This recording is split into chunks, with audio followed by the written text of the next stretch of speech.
చేస్తూ ఉన్నాడు. నీ చుట్టూ ఉన్న పరిస్థితులు నీకు అనుకూలంగా లేకపోయినా దేవుడు వాటన్నిటిలో నుంచి నీకు విజయమును దయచేస్తూ ఉన్నాడు. చీకటి ఒక మార్గము కూడా నీ దగ్గరకు వస్తే అది 7 మార్గముల గుండా నీ ఎదురుని పారిపోతుంది. రాత్రి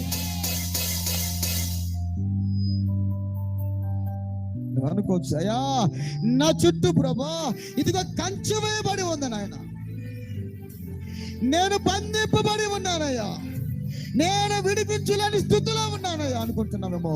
ఈ రాత్రి నిన్ను విడిపించగలిగిన దేవుడు ఆయన, నిన్ను విడిపించగలిగిన దేవుడు ఆయన, నిన్ను రక్షింపగలిగిన దేవుడు ఆయన, నిన్ను ఆశీర్వదించగలిగిన దేవుడు ఆయన, నిన్ను స్థిరపరచగలిగిన దేవుడు ఆయన, నిన్ను మహిమపరచగలిగిన దేవుడు ఆయన, నిన్ను అభిషేకించగలిగిన దేవుడు ఆయన, నిన్ను మహిమపరచగలిగిన దేవుడు ఆయన.